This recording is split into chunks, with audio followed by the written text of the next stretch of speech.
my way to Canada, that cold and dreary land. The dire effects of slavery I can no longer stand. My soul is vexed within me, for to think that I'm a slave. I've now resolved to strike a blow for freedom or the grave. So farewell, O master, that's enough for me. I'm on my way to Canada, where colored men are free. That was a favorite song of my mother's. Now I understand why. Both of my parents escaped slavery and came as refugees to Canada, and this was an old slave song which inspired many to run away from their masters. My father had worked for years in the fields of Kentucky, but his breaking point came when his two brothers were sold down the river to the deep south. That's when he made his escape to the north, through Cincinnati, Toledo, Detroit, Windsor, and into London, Ontario. Mother had lived a very different life, enslaved to the Chouteau family, the founders of the city of St. Louis, Missouri. They were of French origin, and she spoke French more fluently than English at the time. She was privileged enough to attend the opera, the theater, and she developed a love of poetry, music, that passed on to me. But the evils of slavery cannot be covered over by a veneer of culture, and after being whipped one day for a minor offense, Mother turned to the Underground Railroad and fled to Canada. Freedom for escaped slaves had been enshrined in Canadian law for over 50 years by that time. And so my parents met in London, Ontario, where they were married by Reverend Mr. Blunt in the African Methodist Episcopal Church in 1854. Some years later, there was an exodus of Negroes from Canada to Haiti, and my parents bundled up their children, Mary, Isabella, and Thomas, and joined the movement. But Mother did not like it there so well, so just prior to the birth of her fourth child, they left to return home. Stopping over in New York, Mother saw Edwin Booth play Richard III, and her friends attributed the love which her next child possessed for dramatics to the effect of that play upon her. It had happened that I was the next child, born on September 28th, 1864, in London, Ontario, on Wellington Street. Our little house with the famous cherry tree in the eaves was not far from the River Thames. It has been suggested that I was named after Richard III, but I find it difficult to see my mother saying, "Such a sweet boy, I think I'll name him after this psychopathic character." But she named me Richard all the same, a good, solid English name with a regal tradition to it. The old African names that my parents should have inherited had been buried underground long ago.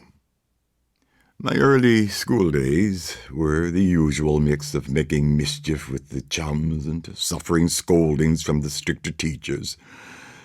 But the happiest times for me were the poetry hours on Friday afternoons at the Waterloo Street School. That was where, when 9 years of age, I won a prize for reciting this poem. Little by little, an acorn said, as it slowly sank in its mossy bed, I am improving every day, hidden deep in the earth away. Little by little, each day it grew, little by little it sipped the dew, downward it sent out a thread-like root, up in the air sprung a tiny shoot. Day after day, and year after year, little by little the leaves appear, and the slender branches spread far and wide, till a mighty oak is the forest's pride. Little by little, said a thoughtful boy, moment by moment I will employ, learning a little every day, and not spending all my time in play. And still this rule in my mind shall dwell: whatever I do, I will do it well. Little by little, I'll learn to know the treasured wisdom of long ago. And one of these days, perhaps we'll see that the world will be better for me.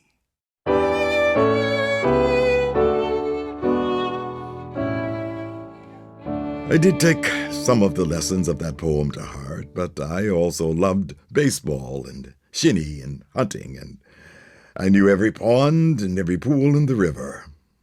I studied the habits of the fish that lived there and learned how to bait the holes.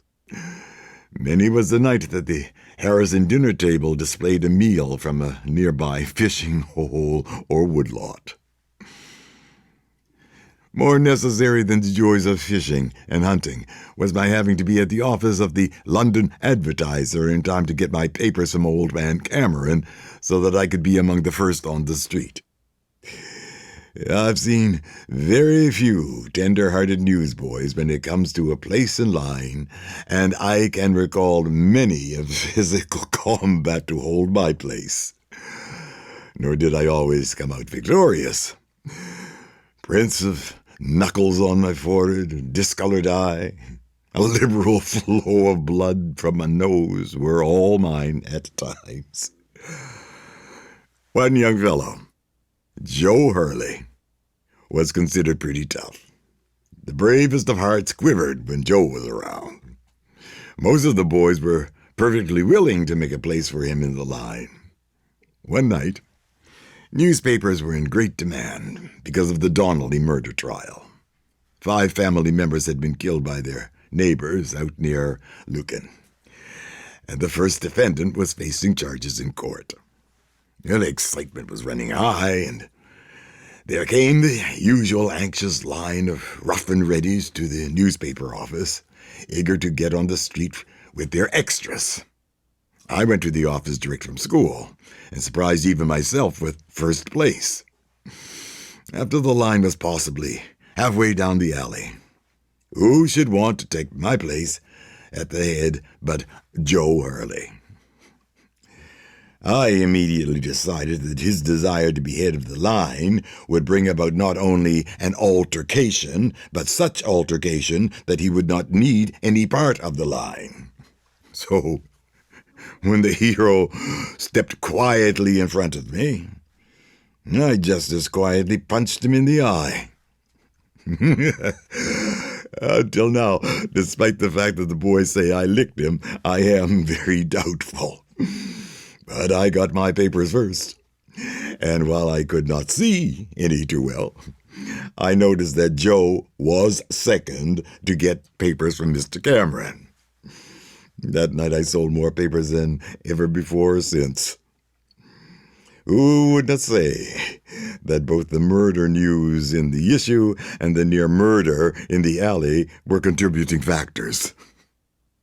Added to the pursuits of hunting, fishing, and selling newspapers were the duties of sawing wood for the neighbors, picking potato bugs, and working on Thompson's farm. But Monday night was my night at the Dime, a little theater company that was owned and ably managed by a man named Tom Brown. They played everything from the Colleen Bawn and Kathleen Mavoureen to The Hidden Hand. Then would follow my reenactment of the Monday night performances. In a large room of an old empty house next to ours, the neighborhood's best patrons of the art would assemble, with appropriate scenery and lights, employing burlap, canvas, lamps, and whatever else was procurable. The show went on. Psst! Danny, are you there? Is it yourself, Master Hardress? Is the boat ready? Snug under the blue rock, sir. Does Eily expect me tonight? Look, master dear, do you see that light, no bigger than a star beyond Macra's head? All night long she sits beneath that light, with her face fixed on that lamp in ye windy above. Dear Eily, after all here's asleep, I will leap from my window and we'll cross the lake. Thus were my first ambitions and love for dramatic acting, inspired by a little company that probably could not have lived through one performance 100 miles from home, but of which we were all very proud. When my parents moved the family to Windsor, Ontario, across the border from Detroit, I had my first experience in becoming adjusted to a new life. They had lived there prior to my birth, so they were familiar with Windsor, but I longed for London, my sports with the boys, and my newspapers and customers, and my theater. My first job in Windsor was in the cattle barns of Walkerville, where I was a sort of chambermaid to 16 steer that were being fattened for shipment to Europe. One of my duties was to take pails belonging to the probably 20 men who were working in those barns and go to the distillery for whiskey blanc, white liquor, which they drank as freely as water. I was soon persuaded by them to be a man, and thus learned to drink a little white liquor from time to time. There was a large vat outdoors at the distillery, in which the hot slops we fed to the cattle were kept. By pulling a trap, the slops would flow out of the vat into a long trough running the length of the barn. One day, at feeding time, after I had partaken of too much manhood, I slipped off the plank into the vat of hot slops. To this day, I carry marks of that scalding on my right leg. That experience taught me that too much of this particular kind of manhood was not healthy, and I decided not only to change jobs, but to discontinue all kinds of liquor forever and for aye. While I was working in the cattle barns, my father had a stroke and passed away, leaving the responsibility of the support of the family to my older brother Tom and myself. I had reached the age of 17. My sisters Sarah and Belle helped my mother by whatever means they could. I went over to Detroit and applied for a job as a bellhop in the Russell House. It was easily secured through the head bellman, James Jordan, who was a former Londonite and knew my parents. One of the 3 proprietors, Mr. Chittenden, lived on West 4th Street and entertained his friends at home each New Year's. He usually had one of the boys of the bell stand to keep door and wind up the music box, and he sent for me one New Year's to perform these duties. I reached his home before the guests began to arrive, so he handed me a book to read. It was an old edition of Shakespeare's complete works.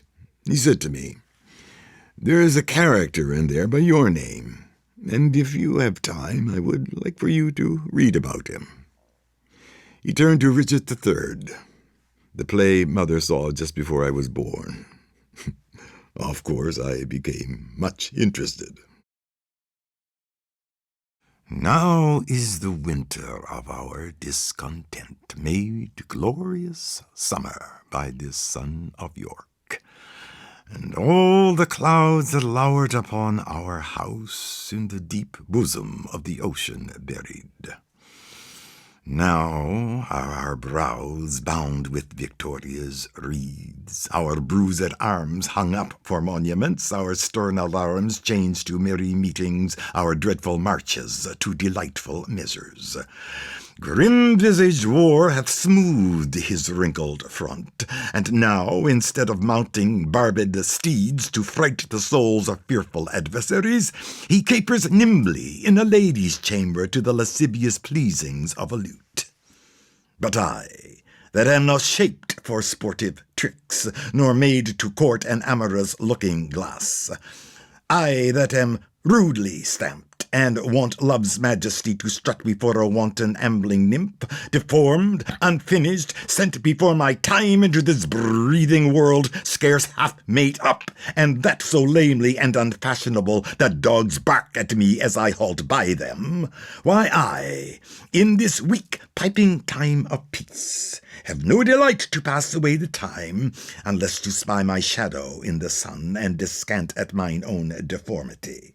And therefore, since I cannot prove a lover to entertain these fair well-spoken days, I am determined to prove a villain and hate the idle pleasures of these days.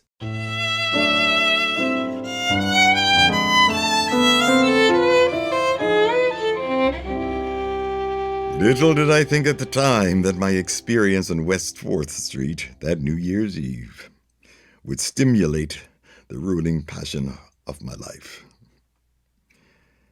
My leaving Russell House, it came about through a fistic experience, similar to that in the newspaper alley in London, this time with one of the drummers at the house. I sought refuge back in Windsor for a time, working as a waiter, and then returned to work in several other hotels in Detroit. I recall a regular boarder, Charles Hull, who ran a weekly theatrical paper in Detroit called The Saturday Night, and he gave me passes to all the shows that were playing in Detroit. Through his kindness, I saw Lillian Russell, Sarah Bernhardt, Fanny Davenport, Robert Downing, Booth and Barrett, so many more. I settled into a job at the Detroit Training Club, and it gave me time to pore over the works of Dickens, Thackeray, Hugo, and Dumas. So it was a wonderful time for me. But I only remained there until the head waiter, whose letters I had been writing, as he could neither read nor write, and whose reports I had been preparing for him, decided that possibly I was a little more popular than he. My stay there ended with another incident of the London newspaper alley variety. By this time I was somewhat disgusted with my temper, but I was learning, little by little. My next job was porter in Mabley's Bazaar, a store in Detroit, and I stayed there for 5 years on a salary of $10 per week. I was called upon frequently to assist the caterers in serving nightly parties, and that was how I began my association with Edward Weitzel. Mr. Weitzel was not only a teacher, but an author, the dramatic editor of the Detroit Free Press, and a very splendid actor. As I progressed under his guidance, he cherished great ambition for me in the profession. Once there was to be a benefit for the letter carriers, and Mr. Weitzel was going to perform the Dream of Eugene Aram, which I was also studying with him. Henry Irving, Ellen Terry, and many other notables of the world were on this program, and Mr. Weitzel asked me to go and also inquired if I had a full dress suit. I told him I did not, and he made it easy for me to get one for that night. It did not fit any too well, being rather loose. He said to me, "I want you to watch these other performers, so you will know how to get on and off the stage." Mr. Irving went on and gave Cricket on the Hearth with Ellen Terry. A noted singer rendered a solo. The next name on the program was Weitzel. But he immediately got a cramp and said to me, "You will have to do this thing. Go ahead quickly and do it as you did it yesterday." This was my first time before a great audience. I was too surprised to be scared. 'Twas in the prime of summer-time, and evening calm and cool, and 24 happy boys came bounding out of school. There were some that ran, and some that leapt like troutlets in a pool. Away they sped with gainsome minds and souls untouched by sin. To a level mead they came, and there they draved the wickets in. Pleasantly shone the setting sun over the town of Lynn. Like sportive deer they coursed about and shouted as they ran, turning to mirth all things of earth as only boyhood can. But the usher sat remote from all, a melancholy man. His hat was off, his vest apart, to catch even's blessed breeze. For a burning thought was in his brow, and his bosom ill at ease. So he leaned his head on his hands and read the book upon his knees. Leaf after leaf he turned it o'er, nor ever glanced aside. For the peace of his soul he read that book in the golden eventide. Much study had made him very lean and pale and leaden-eyed. At last he shut the ponderous tome with a fast and fervent grasp.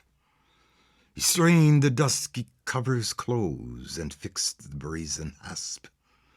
O God, could I so close my mind and clasp it with a clasp? Then leaping on his feet upright, some moody turns he took. Now up the mead, then down the mead, and past a shady nook. And lo, he saw a little boy that pored upon a book. My gentle lad, what is't you read, romance or fairy fable? Or is it some historic page of kings and crowns unstable? The young boy gave an upward glance. It is the death of Abel. The usher took 6 hasty strides, as smit with sudden pain. 6 hasty strides beyond the place, then slowly back again. And down he sat beside the lad, and talked with him of Cain. And long since then of bloody men, whose deeds tradition saves, of lonely folks cut off unseen and hid in sudden graves, of horrid stabs in groves forlorn, and murders done in caves. And how the sprites of injured men shriek upward from the sod. Aye, how the ghostly hand will point to show the burial clod. And unknown facts of guilty acts are seen in dreams from God. He told how murderers walk the earth beneath the curse of Cain, with crimson clouds before their eyes and flames about their brain. For blood has left upon their souls his everlasting stain. And well, quoth he, I know for truth their pangs must be extreme. Woe, woe, unutterable woe, who spilt life's sacred stream. For why, methought last night I wrought a murder in a dream. One that had never done me wrong, a feeble man and old. I led him to a lonely field, the moon shone clear and cold. Now here, said I, this man shall die, and I will have his gold. 2 sudden blows with a ragged stick, and one with a heavy stone, 1 hurried gash with a hasty knife, and then the deed was done. There was nothing lying at my foot but lifeless flesh and bone. Nothing but lifeless flesh and bone that could not do me ill, and yet I feared him all the more for lying there so still. There was a manhood in his look that murder could not kill. And lo, the universal air seemed lit with ghastly flame. 10,000 dreadful eyes were looking down in blame. I took the dead man by the hand and called upon his name.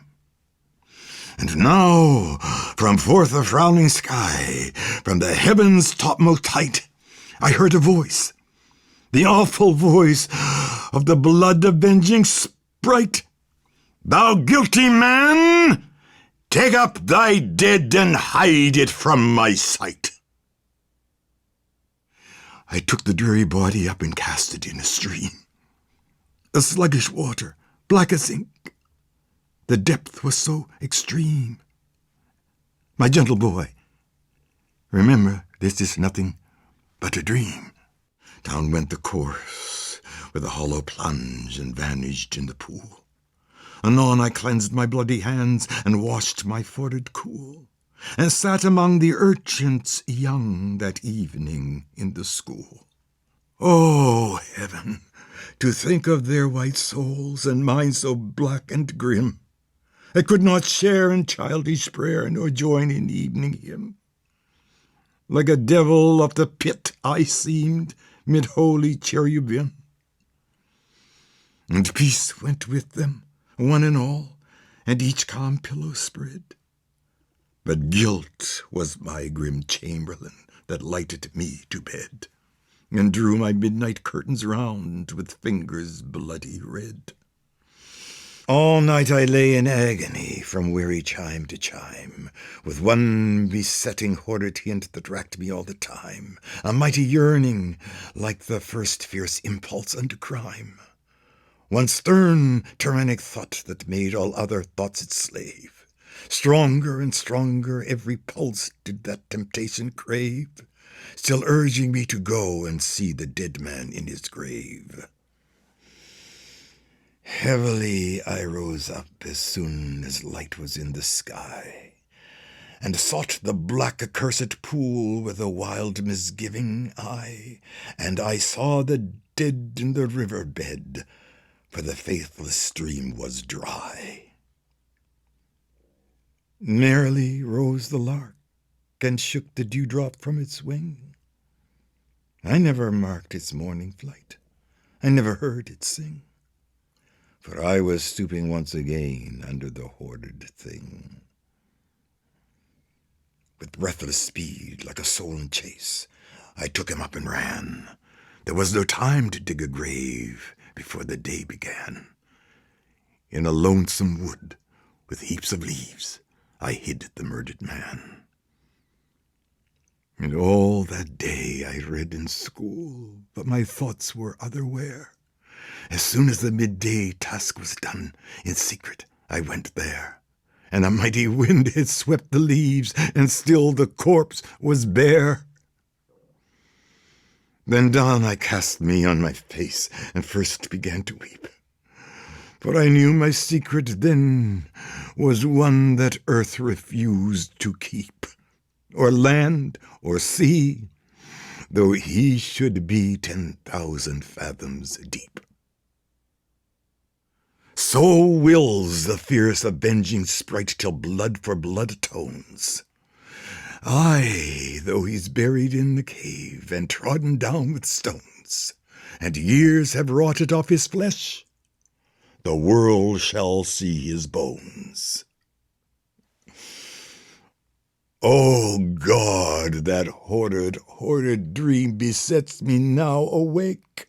Again with dizzy brain the human life I take, and my red right hand grows raging hot like Cranmer's at the stake. And still no peace for the restless clay will wave or mold allow. The horrid thing pursues my soul. It stands before me now. The fearful boy looked up and saw huge drops upon his brow. That very night, while gentle sleep the urchin's eyelids kissed, two stern-faced men set out from Lynn through the cold and heavy mist, and Eugene Aram walked between, with shackles on his wrist.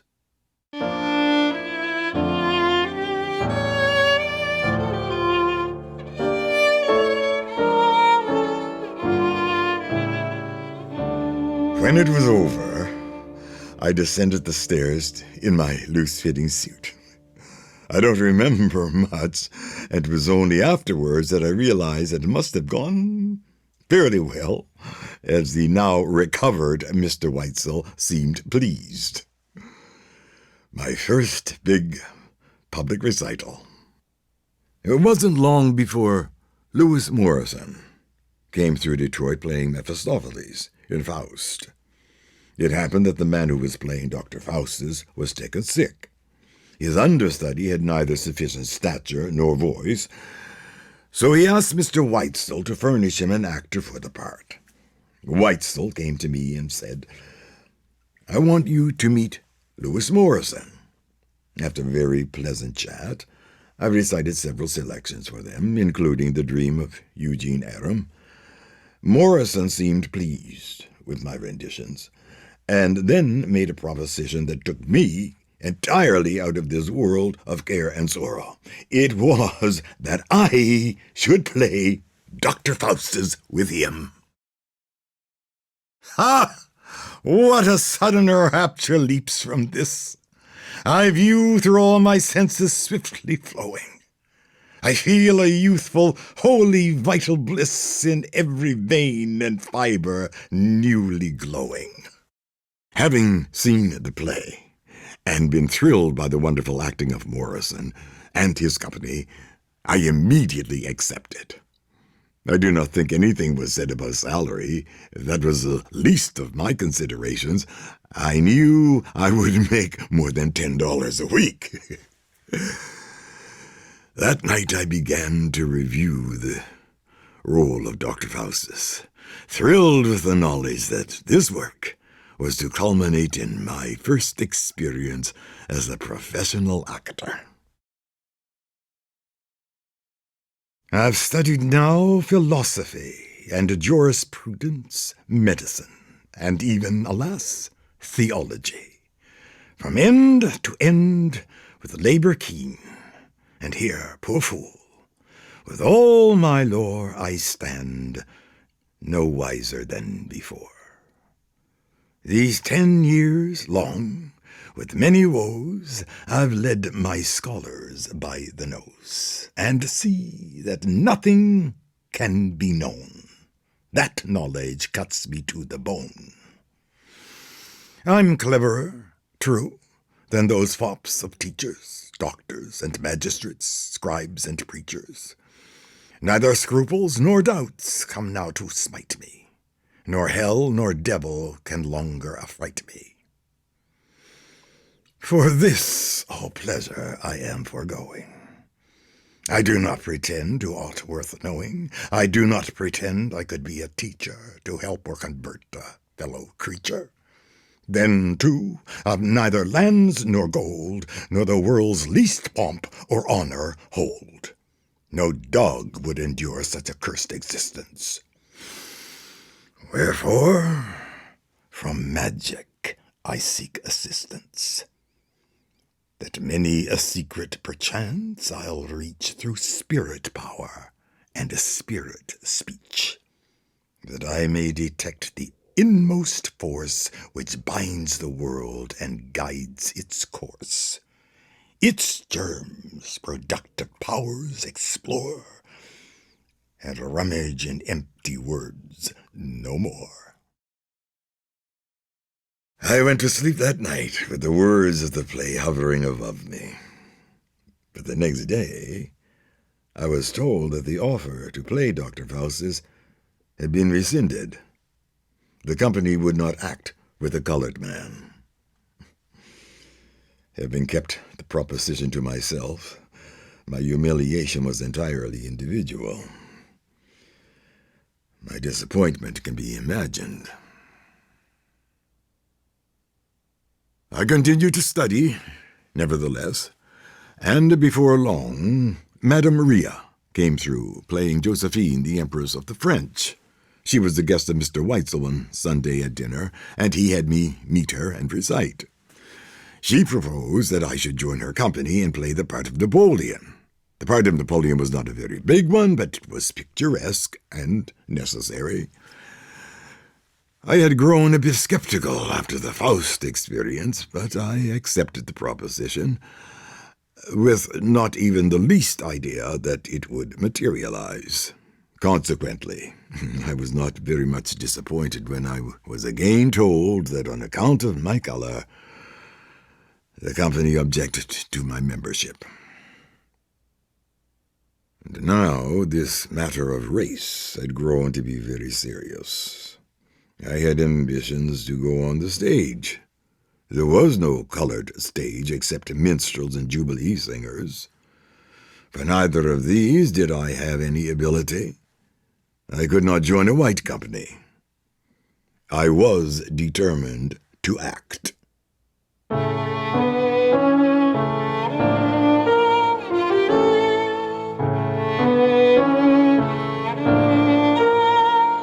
I had studied Macbeth, The Merchant of Venice, Julius Caesar, Damon, Pythias, Ingomar, and Othello, besides numerous poems of the best quality.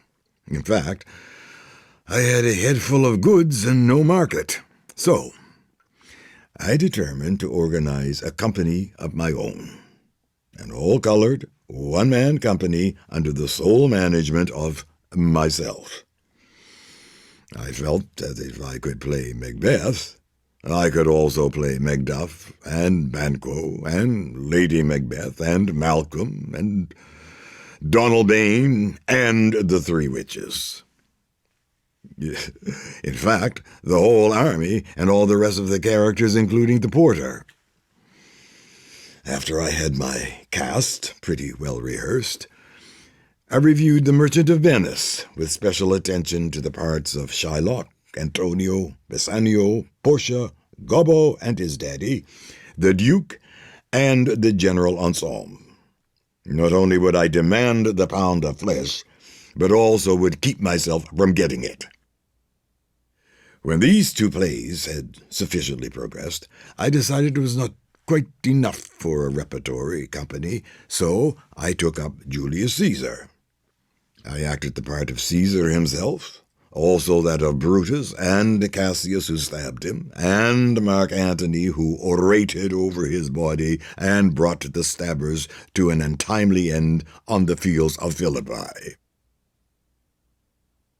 By this time, I began to feel that I had a pretty good company, so I decided to try out one play on an unsuspecting public.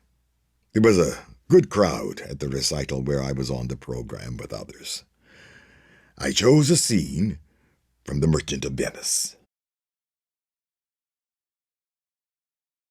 Tell me, do you hear whether Antonio have had any loss at sea or no? There I have another bad match. A bankrupt, a prodigal, who dare scarce show his head on the Rialto, a beggar that was used to come so smug upon the mart. Let him look to his bond. He was wont to call me usurer. Let him look to his bond. He was wont to lend money for a Christian courtesy. Let him look to his bond. Why, I am sure if he forfeit, thou wilt not take his flesh. What's that good for? To bait fish withal. If it will feed nothing else, it will feed my revenge. He hath disgraced me, and hindered me 500,000, laughed at my losses, mocked at my gains, scorned my nation, thwarted my bargains, cooled my friends, heated mine enemies, and for what reason? I am a Jew. Hath not a Jew eyes? Hath not a Jew hands, organs, dimensions, senses, affections, passions? Fed with the same food, hurt with the same weapons, subject to the same diseases, healed by the same means, warmed and cooled by the same winter and summer as a Christian is? If you prick us, do we not bleed? If you tickle us, do we not laugh? If you poison us, do we not die? And if you wrong us, shall we not revenge? If we are like you in the rest, we will resemble you in that. If a Jew wrong a Christian, what is his humility? Revenge. If a Christian wrong a Jew, what should his sufferance be by Christian example? Why, revenge. The villainy you teach me, I will execute, and it shall go hard, but I will better the instruction. After it was over, many of the people who heretofore thought me crazy felt they were justified in their opinion. The full presentation has so many characters emanating from my one mouth that some looked on me with a kind of awe. I had done something that had never been heard of before.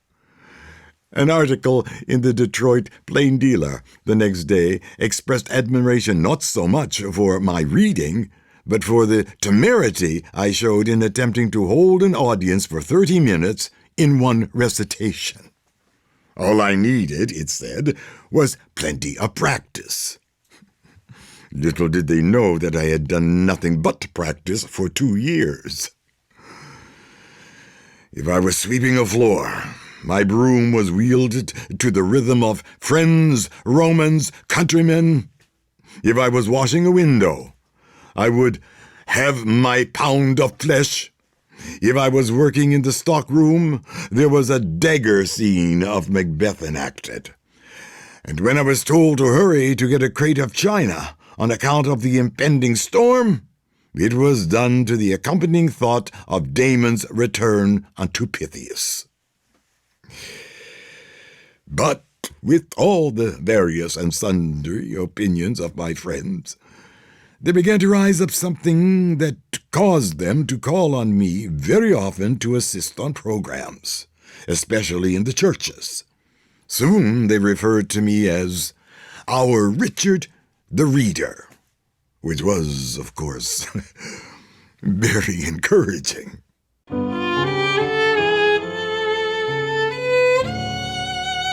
I continued my studies with Mr. Weitzel until I felt I would like to try out a larger public. So I gave my job at Mabley's Bazaar to my brother, Will, and went on the road. My knowledge of how to make bookings at that time would not have covered a postage stamp, but I did know enough to engage a manager in the person of Joe Matthews, a former prize fighter, to make my bookings. We started in Chatham, London, and Hamilton, Ontario, with fairly good success. From Hamilton, I went to Toronto and then back to Detroit, where Mr. Matthews booked me for a tour as far as Cincinnati. I remember a schedule of 19 engagements at that time, 17 of which were rainy occasions and poorly attended. Those in Dayton and Lima, Ohio, however, were successful. In December 1891, at Dayton, I met Paul Lawrence Dunbar, and thus began the greatest and most delightful friendship of my life. He ran an elevator at the time we met, but he was already on his way to being a great American poet. His mother, Matilda, as a young woman, sang in the little plantation church in Kentucky, where she was born and reared a slave. She was considered a very fine singer by the other slaves, but the greatest of singers by her mother.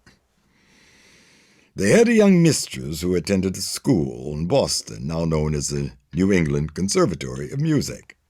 This young woman was home on vacation, practicing at the piano, going over her vocal exercises and gymnastics, singing a little snatch of this classic and that classic, while Matilda's mother was doing a little work around the parlor and listening to her young mistress sing, all the time comparing her voice and execution with that of her daughters.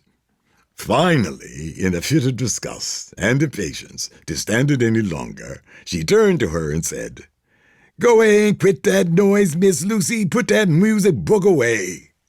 Well, Paul wrote a poem based on his mother's story, and its popularity made it a favorite in mine own repertoire.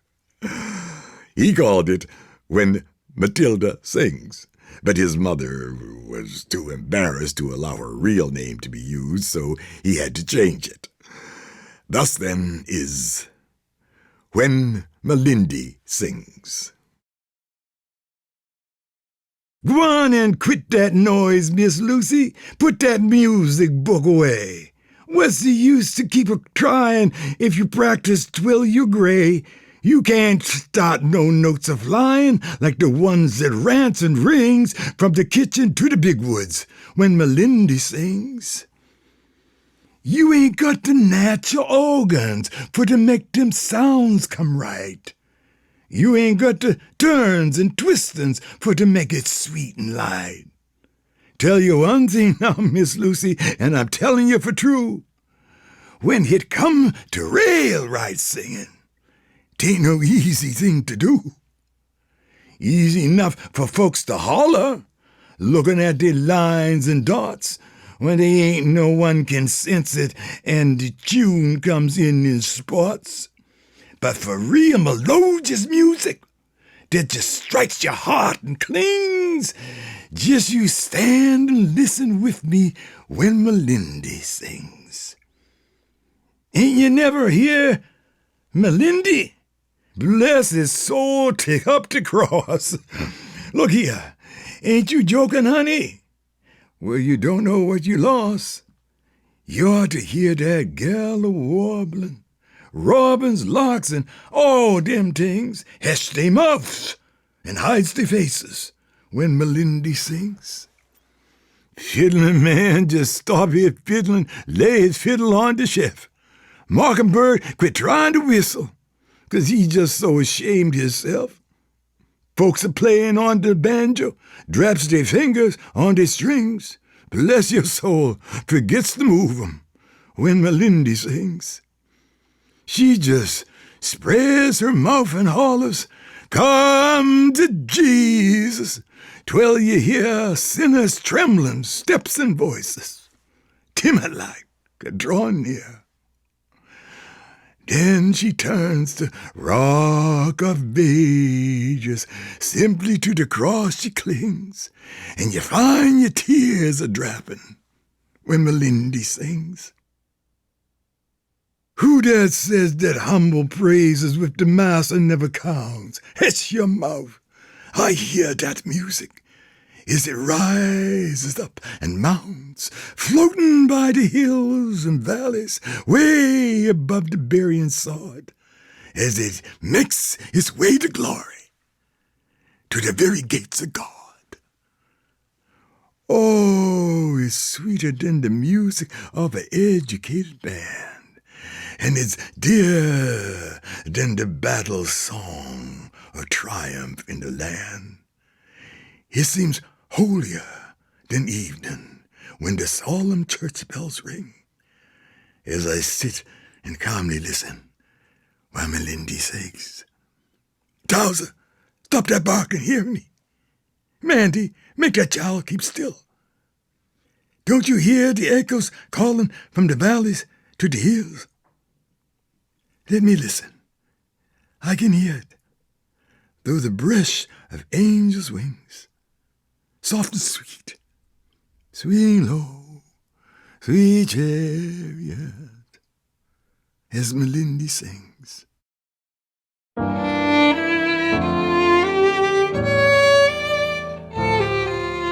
My tour was over, but I had learned a little about life on the road, and I thought I'd like to try my luck on my own. In Kentucky, I did Covington, Newport, and on Christmas Eve reached Louisville.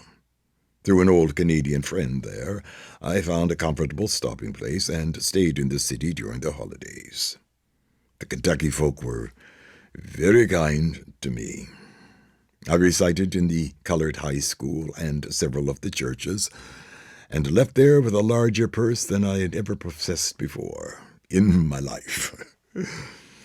It seemed that all those years of study and training might make me a living after all. Some friends of mine took special interest in my plans and arranged programs in Nashville at Fisk University, and also in several churches. I went from there to Normal, Alabama, where I met an old Canadian friend, Miss Henrietta Fayette, formerly a teacher in our little school in Windsor. She had grown wise in the southern ways, and gave me more good advice than I had yet received from any one individual. She made arrangements for me to recite in Tuskegee Institute in Montgomery, Alabama. I cannot forget a prophecy she made. When you go to Tuskegee, you are going to find a young man there whom the world has not yet heard much of up to now, but will, because he is one of the greatest men of any race which the South has yet produced. His name is Booker T. Washington. Well, in those days, Tuskegee Institute did not mean much. We heard very little of it. When I arrived, the man who is destined to be the leader of 12 million people was out in the yard with his brother cleaning a diseased hoof of one of his farm horses. He showed me to my room, and then he had me come out and watch him and his brother work on the hoof. He was courteous, quite jovial. We cracked several jokes. At the recital that night, I opened with Lasca by Frank Dupre. Oh, it's all very well to write reviews and carry umbrellas and keep dry shoes, to say what everyone's saying here and wear what everyone else must wear. But tonight I'm sick of the whole affair. I want free life, and I want fresh air. I want free life, and I want fresh air. And I long for the gallop after the cattle, in their frantic flight like the roar of battle, the melee of horns and hooves and heads that wars and wrangles and scatters and spreads, the green beneath and the blue above, and dash and danger and life and love and Alaska. Lasca used to ride on a mousy gray Mustang close to my side. With blue serape and bright belled spur, I laughed with joy as I looked at her. Little knew she of books or of creeds, and Ave Maria sufficed her deeds. Little she cared save to be by my side, to ride with me, and ever ride, from San Saba's shore to Lavaca's tide. She was as bold as the billows that beat. She was as wild as the breezes that blow. From her little head to her little feet, she was swayed in her subtleness to and fro by each gust of passion. A sapling pine that clings to the edge of a beetling bluff, and wars with the wind when the weather is rough, is like this Lasca, this love of mine. She would hunger that I might eat. She'd take the bitter and leave me the sweet. But once, when I made her jealous for fun, at something I'd whispered or looked or done, one Sunday in San Antonio, to a glorious girl in the Alamo, she drew from her garter a dear little dagger, and sting like a wasp, it made me stagger, an inch to the left or an inch to the right, and I wouldn't be wandering here tonight. But she sobbed, and sobbing, so swiftly bound her torn rebosa round the wound that I quite forgave her. Scratches don't count in Texas down by the Rio Grande. She was alive in every limb with feeling to the fingertips, and when the sun is like a fire, and the sky once shining soft sapphire, one does not drink in little sips. The air was heavy, the night was hot. I sat by her side and forgot that the herd was taking his rest, forgot that the air was close oppressed, that the Texas norther comes without warning in the dead of night or the dawn of morning, and once let the herd at his breath take flight, and nothing on earth can stop his flight. And woe to the rider, and woe to the steed that falls in front of his mad stampede. Hark! Was that thunder? No, by the Lord. I sprang to my saddle without a word. 1 foot on mine, and she clung behind, away on a wild chase down the wind. And never was the fox chase half so hard, and never was steed so little spared. For we rode for our lives. You shall hear how we fared in Texas down by the Rio Grande. The Mustang flew, and we urged him on. There was one chance left, and you have but one. Halt! Jump to the ground and shoot your horse. Crouch under his carcass and take your chance.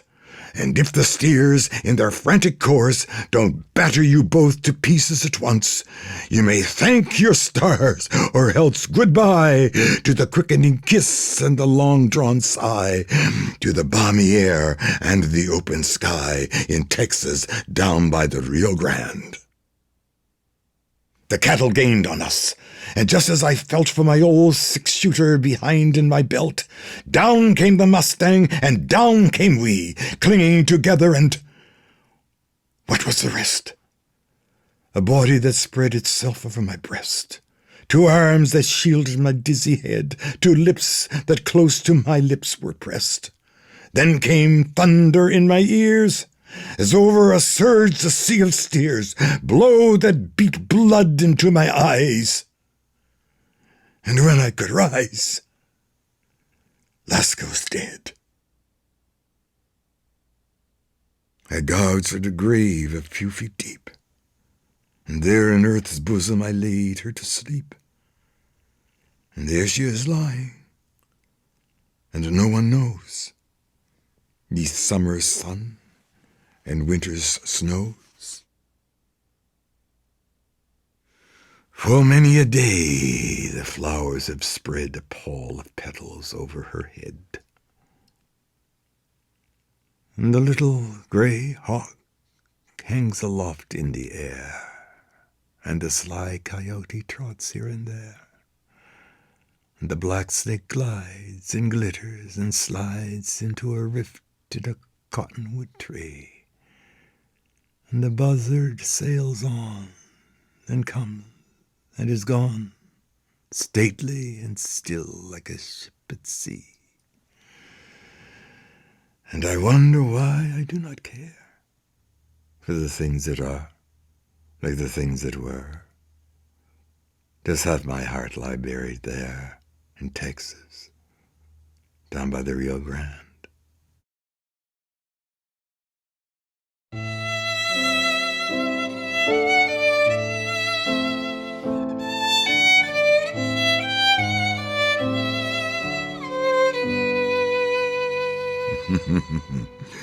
When I finished, Mr. Washington stopped the performance and told me to wait until he could go get his wife and bring her to the recital.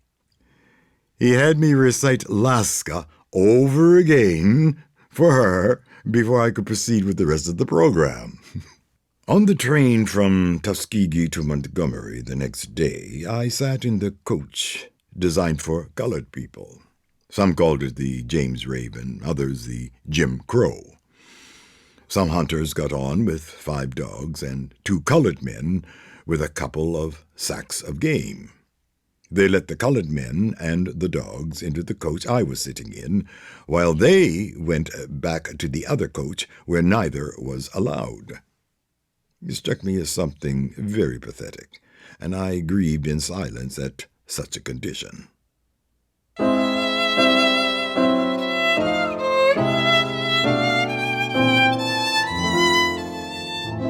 My next stop was New Orleans, where I was entertained in a way that made me feel as though I never wanted to leave. But a touring performer can never linger for long. On my way back north, I experienced my first serious trouble as a traveler. Up to this time, I had not ridden in a Jim Crow car, except from Tuskegee to Montgomery. Not that I wanted to be white, certainly, but I just did not think. I took about the same seat I had coming into New Orleans, and when the conductor came through, he very gruffly told me I was in the wrong car. I told him I did not think I was. Argument set in. My early training in the newspaper alley in London was irresistibly crying for expression, and the conductor at that time did not look to me any bigger than Joe Hurley. After I told him I would not move, he continued on his way to collect tickets.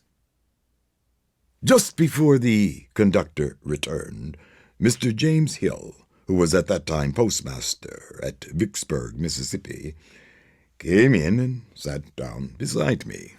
I had met Mr. Hill just a few days before at the Iroquois Club in New Orleans, and he appeared to be very glad to see me. He asked if I was thirsty, saying he had a little something in his release. I told him I did not care for anything. Then he said, "I have some wonderful New Orleans cigarettes and cigars. You'd better come up in this smoker and try them out." I told him what the conductor had said to me, and he answered, "Oh, that's all right. He passed here a few minutes ago and saw me sitting here and did not say anything. He's just trying to bluff you." With that, I went forward to the colored coach and rode with him as far as Jackson, where I changed cars to go to Vicksburg. His last words to me were these: "Young man, you are from Canada, but you are now in the South. The conductor told me what trouble he was having with you, and he persuaded me to come back and get you. Otherwise, they would have put you right out in the middle of one of those swamps. Inasmuch as you are in the South, I would advise you to be governed by its laws.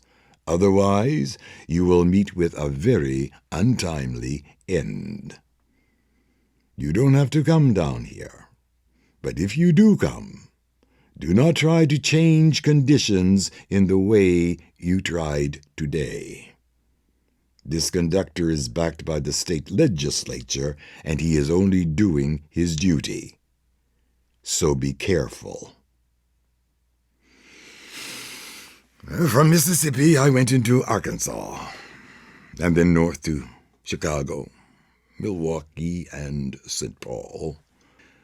At a hotel in St. Paul, I met Frederick Douglass, who happened to be there attending the Republican National Convention.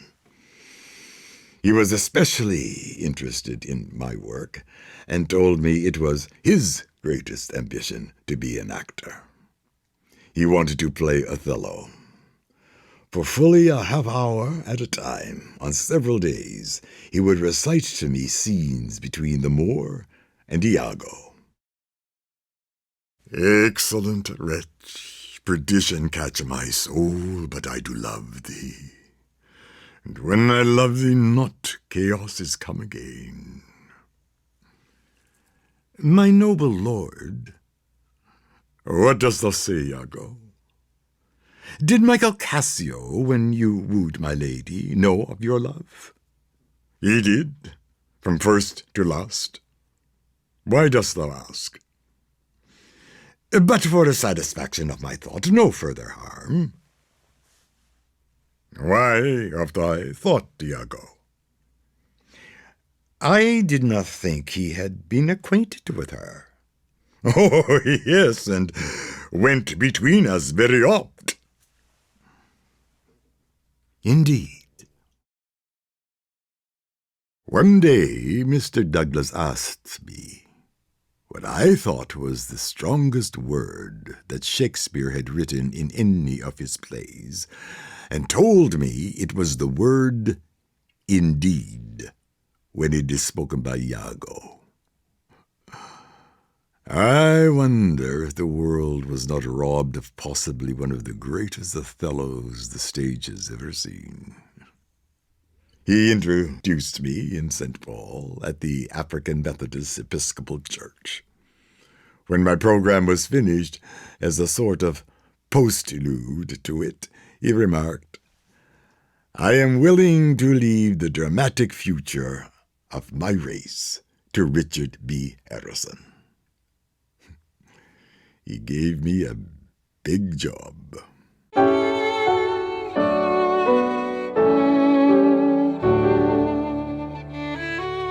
After an engagement in Minneapolis, I came back to Chicago. There were few readers. The men insisted on reading Laska, Polish Boy, and the women, The Curfew Shall Not Ring Tonight, and Cinderella. So to me it was a sort of contest. Let me say now, the contest in elocution is something I thoroughly despise. Ordinarily, before the average judge, the one with the most robust voice and facial contortions wins out. So consequently, a man who had more contortions than John Bunny was considered the greatest dramatic artist or elocutionist, and the woman who can scream the loudest had Sarah Bernhardt and Fanny Davenport excelled by many degrees of perfection. My way of reciting, therefore, was not thoroughly accepted. So my first engagements in Chicago were gigantic failures. So it was not very long before I returned to my old profession of handling a tray. This time on the dining car of a train running between Chicago and Dwight, Illinois. My studying went on very earnestly between meals, and I returned to Chicago in October 1893 with a head full of untried recitations. But the ranters and screamers objected strenuously to my quiet invasion of their territory and did not fail to let me know it. Having saved what I made on the dining car, I was able to get out some fresh advertising matter, and with it I started again for the second time to conquer the world. This time it was as far from Chicago as Mexico City. Finding, however, that very few Mexicans could speak the English language, I was in a serious situation to get an audience. One night, while dining in the fashionable Hotel L'Africain, I met 4 young bloods who wanted to study English. My association with them was the cause of my staying in Mexico about 3 months and leaving there with a whole valise full of silver dollars. With these as baggage, I landed in El Paso. Here I met Bob, a young miner from Arizona, who told me some thrilling tales of his discovery of rich veins of copper only 16 miles from the Congress Mines operation. All he needed was a few $100s to start it going on a paying basis. So, I made a bargain with him to furnish the money for the dynamite and other necessities for the development of a mine on a 50-50 basis. So we went to Prescott, took a stagecoach over the Mogollon Mountains, wended into a very deep canyon, and began operations. We blasted out a load that required a team of oxen to pull it over to the nearest smelter, which was at the Congress Mines. Now it may be that the Congress Mines were only 16 miles away, but to reach them, we had to get out of the Mogollon Mountains, across the prairies and the river, climb the next mountain range, and go by various and sundry ways on a journey of 2 days and 2 nights. We worked about 6 weeks in getting this load before we arrived and found out the value of the copper in our ore. $9. So Bob got a job with a cattle outfit, and I took a train home to Chicago. On board, I met some very delightful people, and they were hungry for entertainment, and I for an audience and anything but copper mines. So I recited several selections and made some good connections for the future. Back in Chicago, I looked up a young woman that I had met on my first visit to that city. Gertrude Janet Washington was the first colored student to graduate from the Chicago Musical College.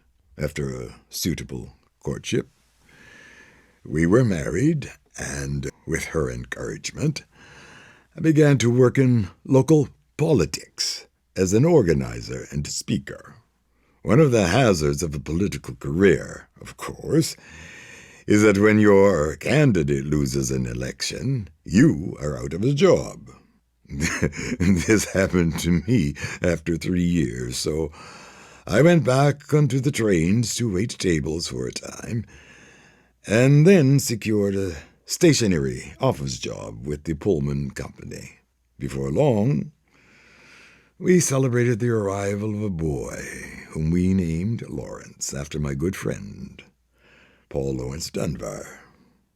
Once, on my Lawrence's birthday, my wife telephoned me at the office and enticed me home to lunch with a promise of fried oysters. As I entered the door, my little boy, just 1 year old on that day, was standing behind a chair, leaning on it, dressed up in a full dress suit with white bosom, gold studs, standing collar, just like Daddy on his programs. He had very large eyes, and when I entered and saw him, I said, "Look at Daddy's little brown baby with the big sparkling eyes." At that moment, Paul Dunbar, who I thought was out of town at the time, rushed from behind the door, asked his wife for a pencil and paper, and went into the other room. Before I left to return to work, he had written his celebrated poem, Little Brown Baby with Sparkling Eyes. He afterwards told me he always wanted to write something to express his father's love for him, as he felt it, but could never get the inspiration. Little brown baby with sparkling eyes, come to your pappy and sit on your knee. What you been doing, sir? Making sandflies? Look at that bib, you's as dirty as me. Look at that mouth. That's molasses, I bet. Come here, Maria, and wipe off his hands. Bees going to catch you and eat you up yet, being so sticky and sweet, goodness lands. Little brown baby with sparkling eyes, who pappy darling and who pappy child? Who is it all the day never once tries for to be cross or once loses that smile? Where'd you get them teeth? My, you's a scamp. Where did that dimple come from in your chin? Pappy don't know you. I believe you a tramp. Mammy, this here's some old straggler got in. Let's throw 'em out the door in the sand. We don't want stragglers laying around here. Let's give 'em away to the big boogeyman. I know he hiding around here right near. Boogeyman, boogeyman, come in the door. Here's a bad boy you can have for to eat. Mammy and Pappy don't want him no more. Swallow him down from his head to his feet. There now, I thought that you would hug me up close. Go back, old booger, you shan't have this boy. He ain't no tramp nor no straggler, of course. He's Pappy's partner and playmate and joy. Come to your pallet now. Go to your rest. Wish you could always know ease and clear skies. Wish you could stay just a child on my breast. Little brown baby with sparkling eyes.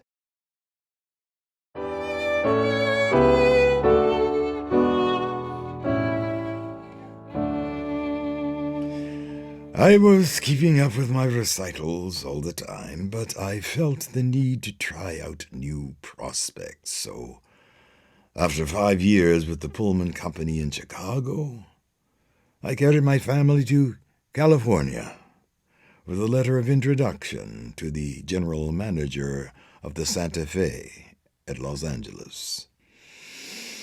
There did not seem to be an opening at that time. Money was scarce. I found myself at the end of the second week with about 75 cents in my pocket and room rent due again. So I packed my valise with a full dress suit, and with a few advertising bills I journeyed to Pasadena. The fare was 50 cents, my breakfast cost 25 cents, and I was penniless when I walked up to Mr. Holmes, the manager of the Hotel Greens, and asked him for permission to recite to his guests that evening for a collection. He argued that I was not capable of entertaining the class of guests he had there, as they were largely New Yorkers who were used to the best opera, the best drama, and the best readers. It was a very convincing argument. He said, however, he would let me read for 30 minutes. If the guests seemed pleased, I could continue for 30 more and take up a collection.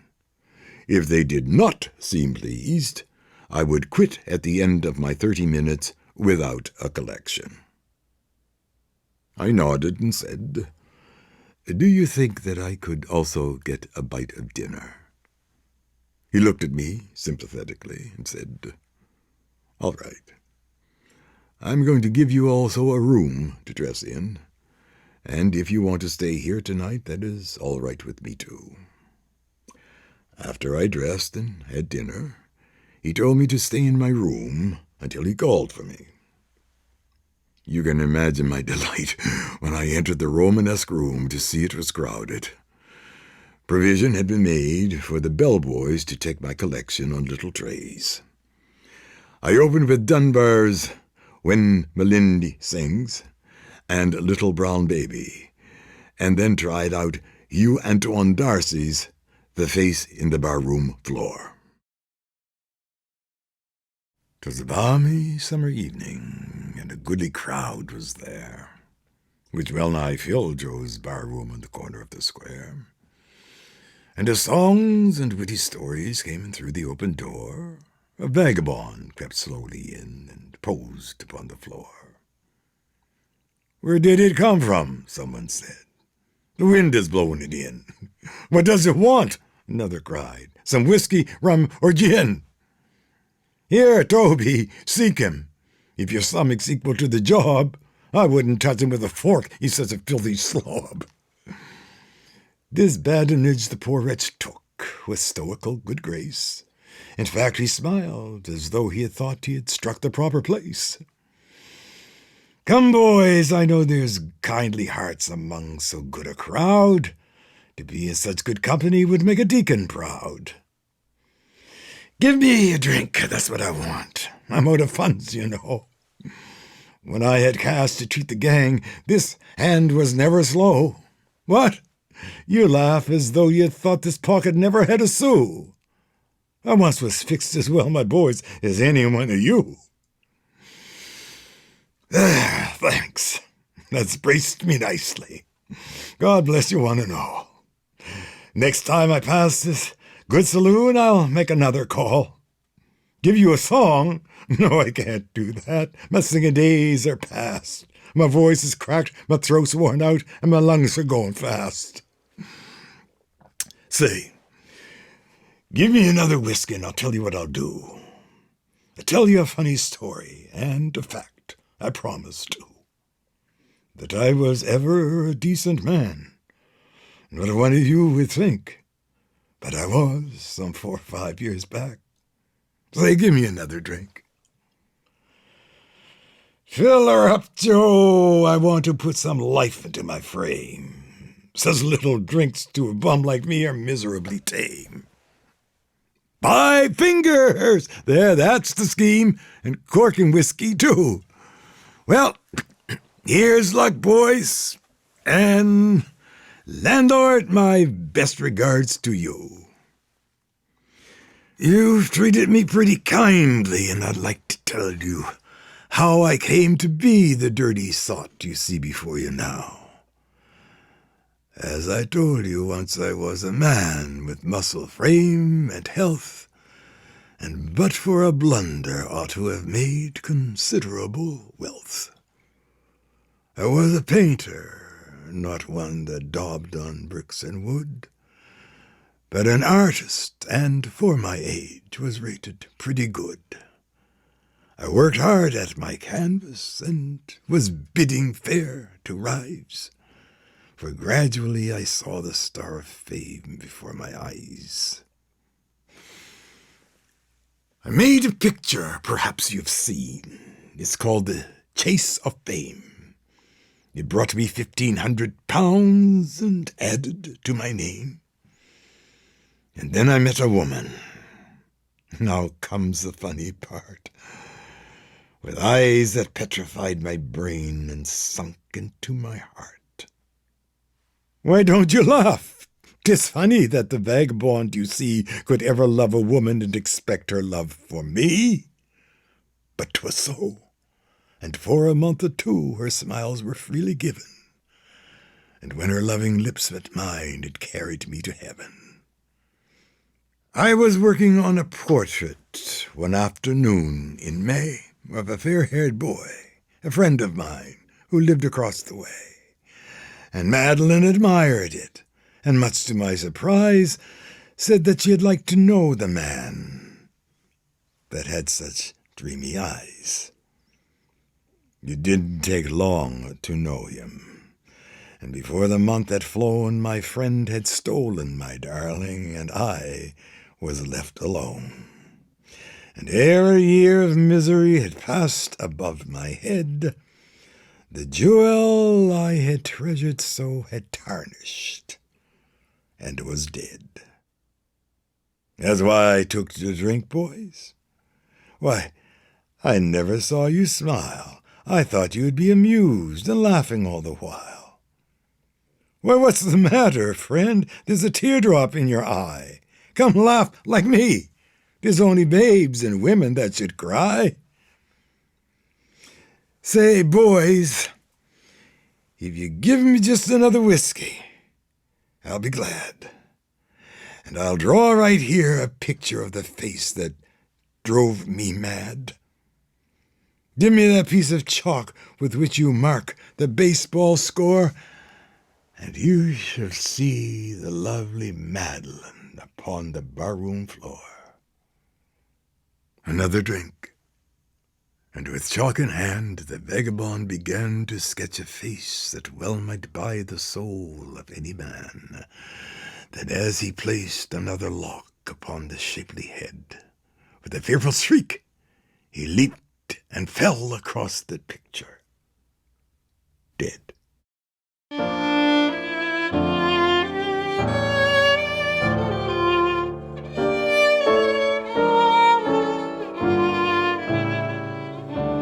I read for an hour, and after counting my receipts, I found I had $269. Mr. Holmes seemed as delighted as I was and said, "I think I will make it even money." He took $31 out of the hotel drawer, and that evening I returned to Los Angeles in much better spirits. I remember that when my landlady knocked on my door the next day, I feigned surprise that my room rent was due so soon. But, of course, it was all right with me, and if she would wait a minute, I would gladly pay her. As I was settling with her, the telephone rang, and it was Mr. Wells from the Santa Fe office inquiring if I would like to accompany a party of gentlemen on a hunting trip on his private car, as porter. That led to a regular job as porter. And when the car was not on the road, my time was spent in Mr. Wells' office in the duties of a general office assistant. Mr. Wells recommended my reading to many of his friends, and Mr. L.E. Bamer came on one occasion. The next day, he came round to my office and proposed that I should do all of the local reading for his bureau. For 7 years, I not only did the local work for the Bamer Bureau, but traveled all over the state, and as far east as Denver and as far north as Seattle. Mr. Wells gave me an assistant in my position, and as long as the work was kept up, there was no objection to my being away from the office. Mr. Bamer never failed to place me on all the large programs and on his lyceum courses. I was like Tennyson's brook. Men may come and men may go, but I go on forever. When the great actor Richard Mansfield died, the world of theatrical managers was looking for his successor. On one program, Mr. Bamer had a very distinguished manager as his guest, and asked him to pay special attention to me as a possible successor to Mansfield. When I had finished my part that night, I was called to Mr. Bamer's office to meet this distinguished gentleman. He looked at me very keenly and said, "You are a colored man, aren't you?" I told him I was. "Can you be anything else?" "What for?" I asked. "Why, to be anything but a colored man. You would be a very logical successor to Richard Mansfield in the theatrical world," he replied. "What would you have me to be?" "Why, you could be a Filipino, a Mexican, anything but a colored man." I told him I had been colored so long. Mother and father were colored, likewise brother and a sister, wife and children, and all my associates, that I could not quite understand why I should change my spots for the sake of a job. He told me to think it over and let him know my decision. I do not remember giving it further thought, nor advising the gentleman.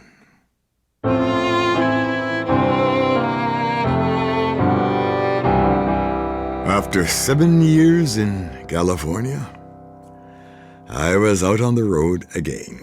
Reviewing my travels, I think I have touched every state in the Union, with possibly the exception of a few in northern New England. I would start my season from a different point each year. Sometimes I would begin in Boston and work south. Sometimes it would be a southern point first and a route extending into the extreme south. Good fortune and ill luck both shared in my experiences, and I learned many things about places and people, things that showed the rugged path of life as it is, that contained the subtle wiles of the wicked clothed in garments of trustworthiness, things that showed the kindness of humanity, though often expressed in crudeness. Over a stretch of nearly 40 years, I had been highly praised for my work, but also roasted, fried, broiled, stewed, and fricasseed. I have learned to bow to my critics as well as to glorify myself with those who commended me. I would advise all young, ambitious performers to appreciate every line, whether favorable or unfavorable, on their efforts, because after all, the critic is trying to help the performer, even though it is via the roasting method. The Reverend Mr. Booker of Arkansas once said to me, You are possibly 50 years ahead of your time. And if you do not get large and appreciative audiences, do not become discouraged, because the good you are doing is worth every bit of the sacrifice you are making, my brother. I wondered over that for many years.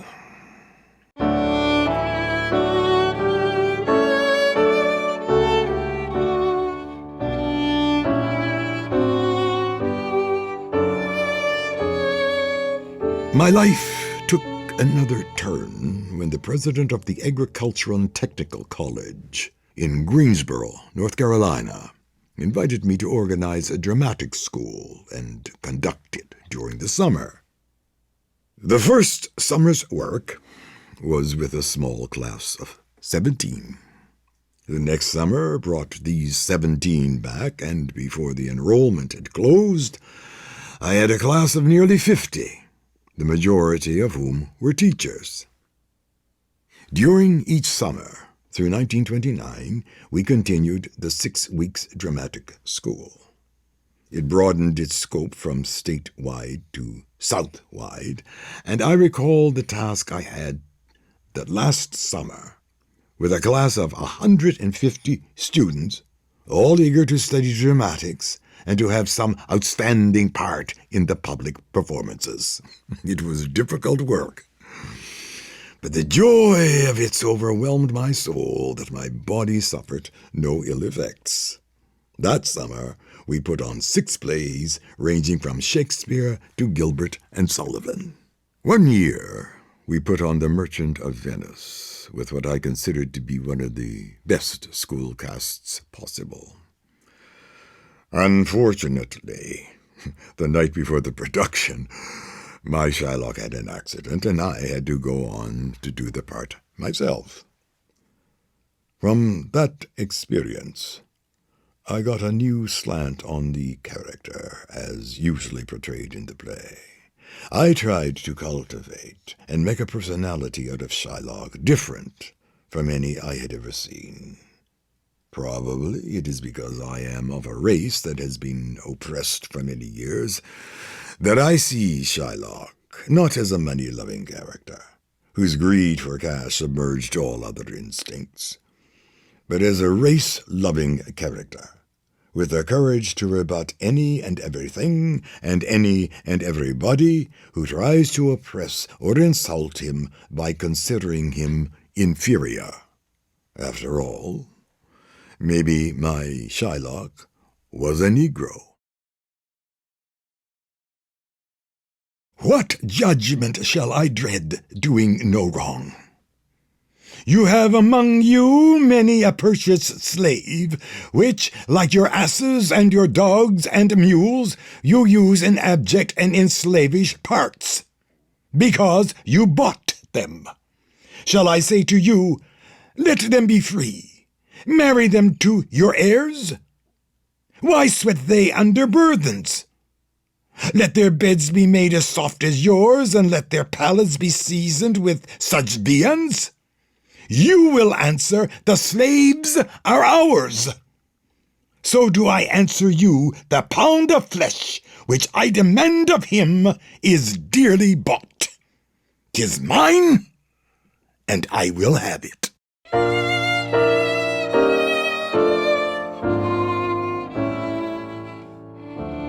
It was in the fall of 1929 that I was asked to audition for a new grand-scale play, The Green Pastures, which was scheduled to open on Broadway.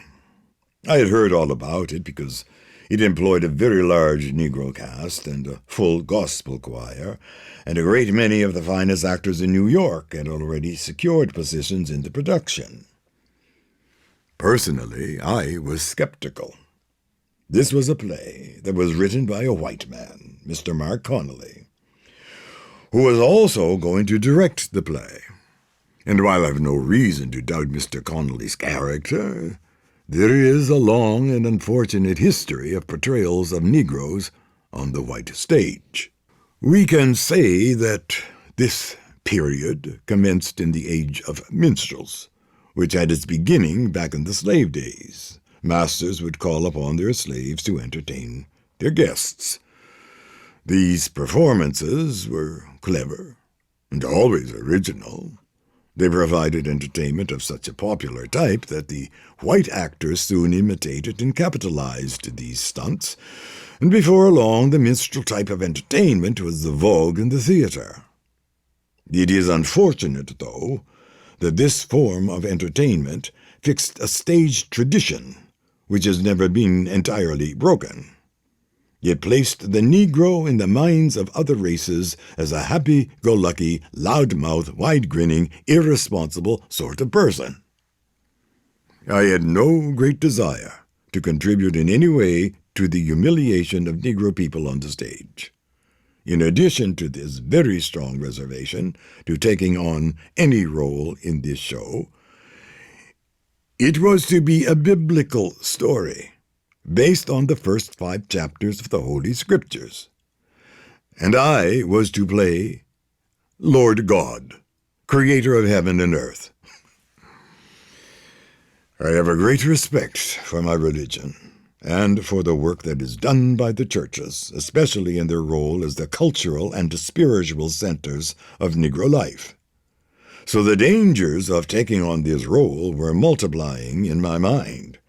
And if I needed any more reasons to resist the temptations of the Green Pastures, I could remind myself that I had work elsewhere. At long last, my travels and work had paid off in securing meaningful and fulfilling work, teaching, split between the school in Greensboro and New York City. But in spite of all my excellent reasons to stay away, I agreed to meet with Mr. Connolly. When I met him, he asked me to read the Babylon scene, and I did. I read it the first time, as I thought he would expect me to read it. Then I said, "Mr. Connolly, let me read it now the way it ought to be read."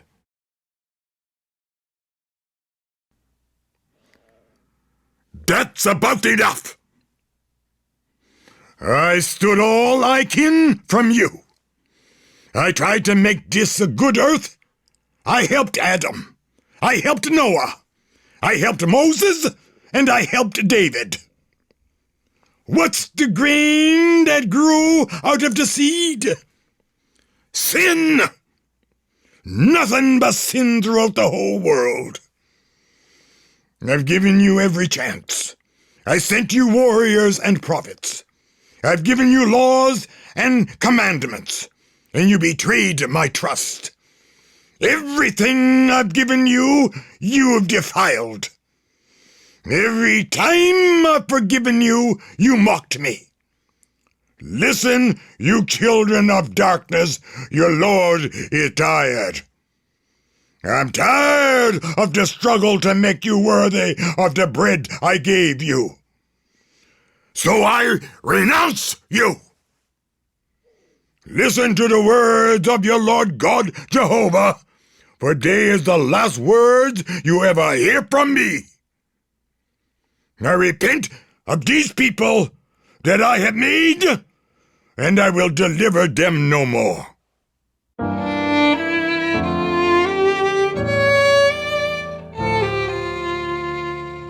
When I read that, I could see that way up in his boldness he went white. He asked me to take the part, but I told him I was too old and had too much other work to do. I was rehearsing 3 or 4 classes in dramatics besides giving my lectures. Then he mentioned a figure. I told him I got that much for 1 hour's work the previous Thursday. Then he asked me if I would go to the first reading next Monday. I told him I didn't know, but I'd try. One thing that persuaded me to take the role was the unanimity of my friends against it. The very fact that they were one and all so opposed to it awoke some spirit of opposition in me. I began to feel that I could do this thing, and do it without the dire results predicted. We had 5 weeks to rehearse the play. There were 75 people to coordinate on the stage, including a gaggle of young children, and a 29-voice gospel choir. Crowd scenes, angels with wings, moving sets, and a treadmill to keep the actors on stage during all those scenes of mass migration. And the color barrier came into play again, when rehearsal halls for Negro actors proved hard to secure. I remember one day when 4 different theaters refused to let us rehearse, even though they had the space and would benefit from the income raised. My work as an actor required me to create a character that was grounded, believable. But when that character is the Lord God, creator of heaven and earth, where do you start? Mr. Connolly suggested that I think of a dignified Southern Democratic senator or a Wall Street financier, but I took my model from my own childhood church in London, Ontario. I thought back to Reverend Blount, who presided over church services in my youth with a beautiful voice and a dignified manner. But at a deeper level, his power came from his underlying integrity and idealism, and this was the bedrock on which I would build my character for the Green Pastures. To add to all the pressures, we were going to open on Broadway, with none of the usual out-of-town tryouts, and without a preview. Mr. Connolly said that they chose to do a cold opening because of the dangers of performing a biblical story, which is always controversial, and the dangers of traveling with a Negro cast, and the compound dangers of a Negro cast performing a biblical story. If we had taken it to the hinterland, he said, we might very well still be in jail someplace. I want you to think about another problem. A 65-year-old man stepping into the lead role on Broadway with little time to learn his lines. Add to that a complex set with moving treadmills to navigate, and the prospect of remembering all of my lines seemed remote at times. So we had prompters scattered throughout the wings, ready to help out God when he didn't know what to say. Fortunately, this proved unnecessary, and during the first performance, I even helped Gabriel out with a line when he got a little lost. Mr. Connolly said, sitting in the audience, he already felt that the opening performance was going very well. But all emotions bubbled over during the Exodus scene. Moses had been sent by God to Egypt, where he managed to free his people from slavery under Pharaoh. The entire cast took to the stage to show the Exodus, and they joined the gospel choir in singing, "Oh, freedom, oh, freedom, oh, freedom over me. And before I'd be a slave, I'd be buried in my grave and go home to my Lord and be free." That's when a sea of handkerchiefs came out in the audience, and Mr. Connolly knew that this was no ordinary Broadway reaction. But 5 minutes before the play ended, he realized he had overlooked one little thing.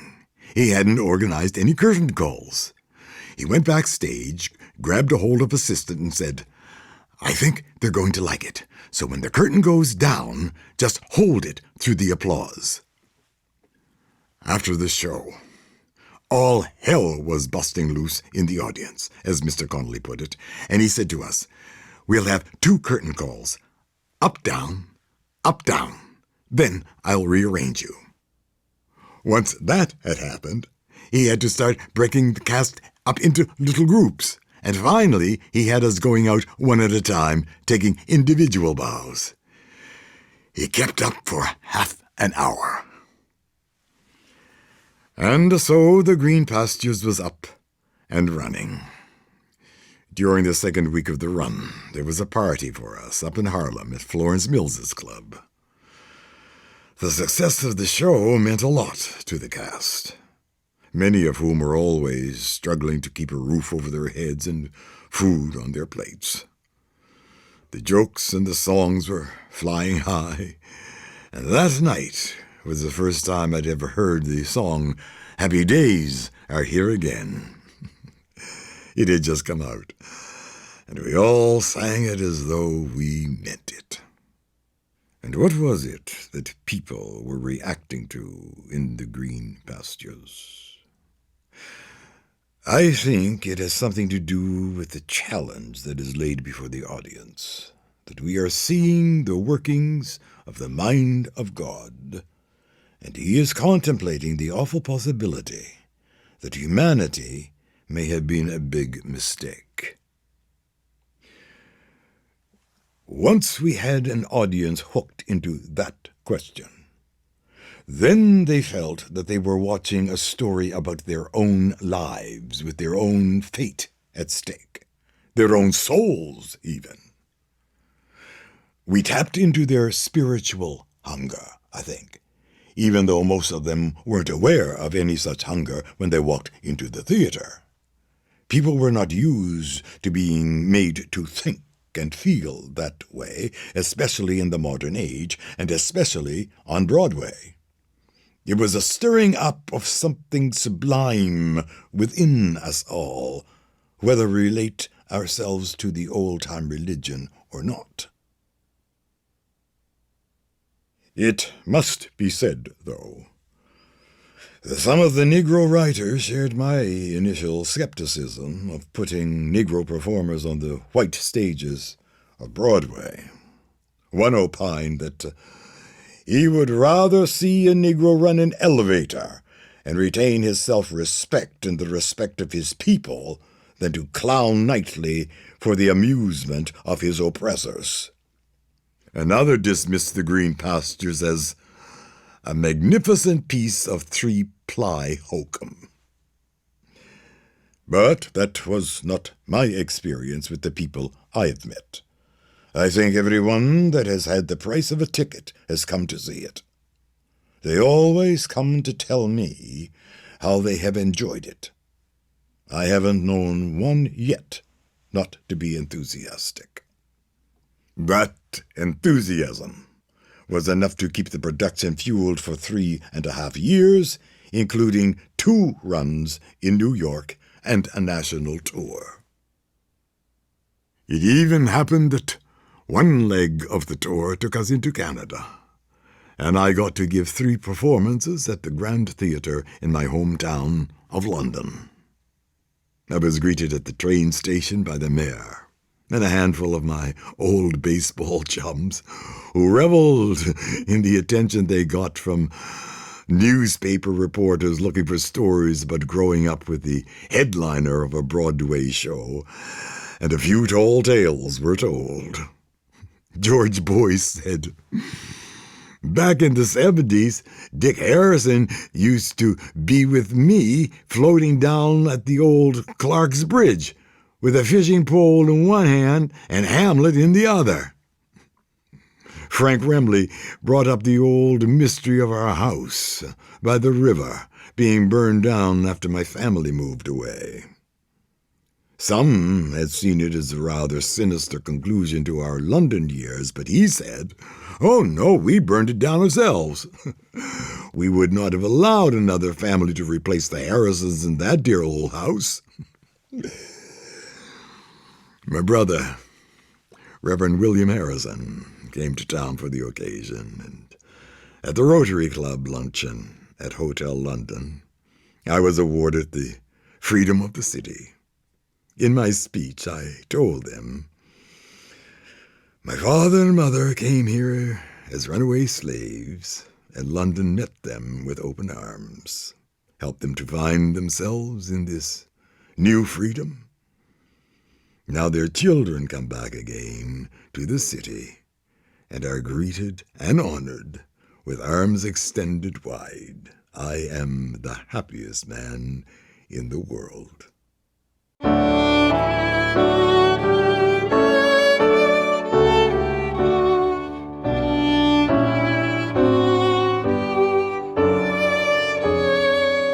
The tour made its way back to New York, and 5 months later, March 2nd, 1935, I was in my dressing room before a performance, and I found myself feeling very low physically, feeling that I could not go on. I had completed 1,657 performances of the Green Pastures without missing a one.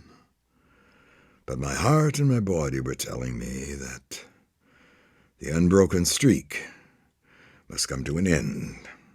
I said to my understudy, Mr. Charles Winterwood, "You carry on. The world needs this play." 2 days later, I was still resting when Time magazine released its latest issue, and there I was on the front cover with the caption, "Richard Berry to Lord Harrison." There had been much written about me over the past few years. Some of it I had read, and some I hadn't. But looking at that cover somehow made me ponder what kind of a eulogy I should have, how I would like to be remembered. And what came to mind were the words of my old friend, William Shakespeare. His life was gentle, and the elements so mixed in him that nature might stand up and say to all the world, "This was a man."